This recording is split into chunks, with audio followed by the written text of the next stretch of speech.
जय हिंद दोस्तों। आज हम लोग चर्चा करने वाले हैं मौर्य साम्राज्य के अंतर्गत चंद्रगुप्त मौर्य और बिंदुसार के बारे में। पिछले वीडियो में हम लोगों ने देखा कि किस तरीके से चाणक्य और चंद्रगुप्त मौर्य आपस में मिले और उन दोनों का रिश्ता आगे चल करके एक गुरु और शिष्य के रूप में हो गया। और ये रिश्ता इतना प्रगाढ़ हुआ कि एक पुत्र अपने पिता की हत्या करके एक नए साम्राज्य मौर्य साम्राज्य की नींव रख दी। अब बात करते हैं कि जो नींव है यानी कि मौर्य साम्राज्य की स्थापना कब हुई। कई सारे इतिहासकार कहते हैं कि इसकी जो स्थापना हुई थी वो 323 ईसा पूर्व में हुई थी। अब ये जो आधार है 323 ईसा पूर्व का, ये किस आधार पर रखा गया, थोड़ा इसकी हम चर्चा करते हैं। अब ये जो पूरा का पूरा आधार है 323 ईसा पूर्व का, ये सिकंदर को लेकर के आता है, क्योंकि सिकंदर का भारत में आना और भारत से वापस जाना ये तिथि उसी के बीच की है। क्योंकि चाणक्य भी जानते थे अगर हम सिकंदर के सामने अगर किसी साम्राज्य की स्थापना करते हैं तो सीधी सी बात है वो साम्राज्य हमारे हाथों से चला जाएगा और बेमौत मारे जाएंगे। तो 326 ईसा पूर्व में सिकंदर का भारत आना और 322 ईसा पूर्व में बेबीलोन की संधि होना, क्योंकि आपको पता है जो बेबीलोन की संधि हुई थी वो सिकंदर के द्वारा विजित प्रदेशों को उसके उत्तराधिकार के लिए हुई थी। तो यानी कि सिकंदर यहाँ तक मर चुका था और 326 ईसा पूर्व में आया था, और इसीलिए इतिहासकारों ने क्या किया कि दोनों के बीच का जो वर्ष आता है वो 323 ईसा पूर्व, वहीं पे मौर्य साम्राज्य का जो स्थापना दिवस है वहीं पे रख दिया जा करके। तो इस आधार पे कई सारे इतिहासकार मौर्य साम्राज्य की जो स्थापना है वो 323 ईसा पूर्व मानते हैं। तो थोड़ा सा पढ़ते हैं मौर्य साम्राज्य के बारे में।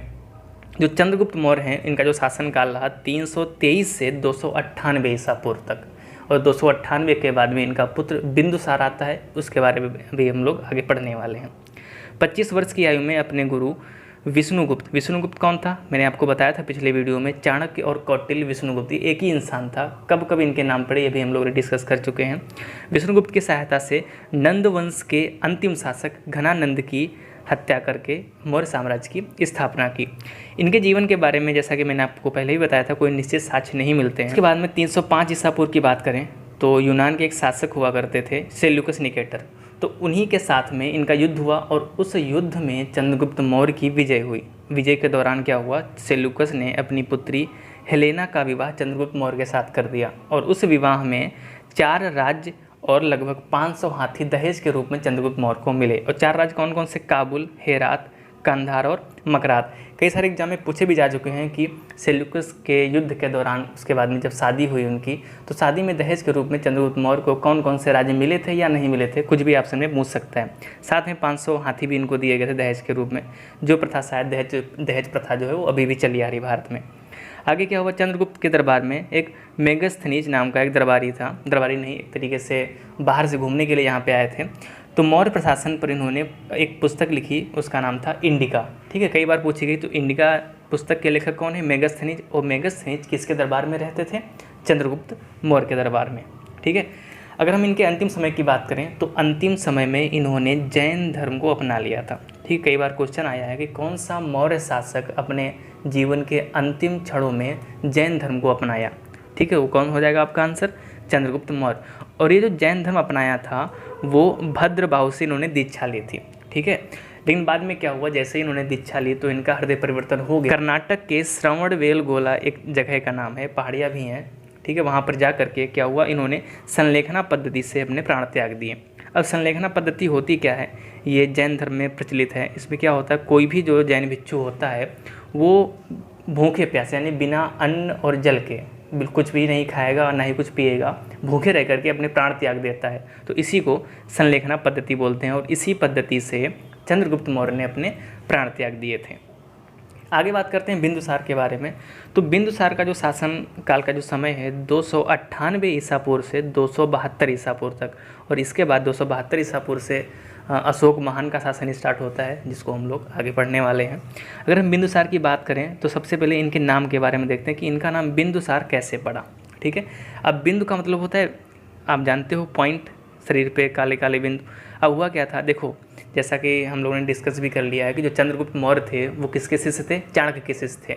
और चाणक्य ये नहीं चाहते थे कि चंद्रगुप्त मौर्य को कोई जहर देकर भी मार सके, इसीलिए चाणक्य चंद्रगुप्त मौर्य के भोजन में थोड़ा थोड़ा जहर प्रतिदिन उनके भोजन में मिलाते रहते थे। और भाई किसी चीज़ की अगर आप पड़ जाती है आदत तो उसको आप आराम से डाइजेस्ट कर जाओगे। लेकिन जैसे इनकी 305 ईसा पूर्व में शादी हुई, शादी किससे हुई थी चंद्रगुप्त मौर्य की? हेलेना से हुई थी, युद्ध में जीतने के बाद में। ठीक है, अब जैसे कि अपने हिंदू समाज में है कि जो पत्नियां होती हैं वो पति का जूठा भोजन करती हैं, तो ऐसे ही एक दिन क्या हुआ कि चंद्रगुप्त मौर्य भोजन कर रहे थे, और जैसा कि मैंने बताया कि जो चाणक्य थे उनके भोजन में थोड़ा सा जहर मिला देते थे। ठीक है, और जहर मिला हुआ भोजन खा लिए भाई, उनको तो कुछ नहीं हो क्योंकि वो रोज़ उतना डोज ले रहे थे जहर का। अब जैसे कुछ भोजन छोड़ के गए, जो जूठा भोजन था वो खाने के लिए हेलेना आ गई, क्योंकि भाई चंद्रगुप्त मौर्य खाना खा चुके थे। उसके बाद में जैसे वो गए वहाँ पे, उसके बाद में उनकी धर्मपत्नी यानी कि हेलेना आई खाना खाने के लिए, और जैसे खाना खा रही थी तो तभी उन पे जो है चाणक्य की नज़र पड़ गई।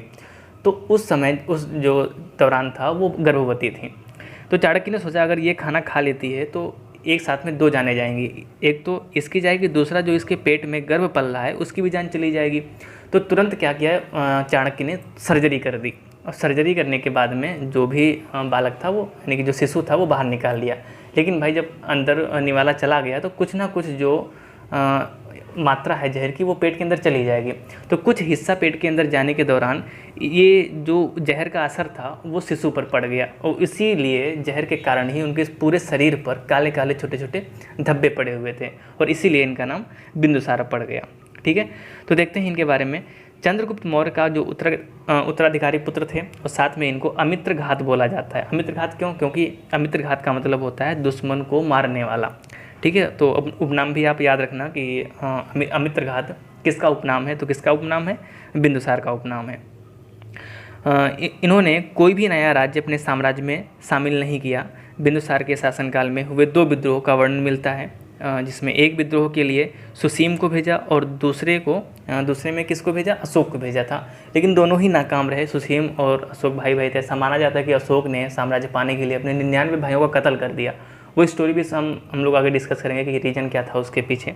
साथ में अगर देखें प्लिनी के अनुसार, तो प्लिनी के अनुसार इनके दरबार में एक मिस्र का राजदूत आया था, उसका नाम था डायनोसियस। कई बार एग्जाम में पूछ देता है कि जो डायनोसियस राजदूत था वो किसके दरबार में आया था, तो बिंदुसार के दरबार में आया था। बिंदुसार और चंद्रगुप्त मौर्य के बारे में तो वीडियो कैसा लगा कमेंट सेक्शन में ज़रूर बताएं।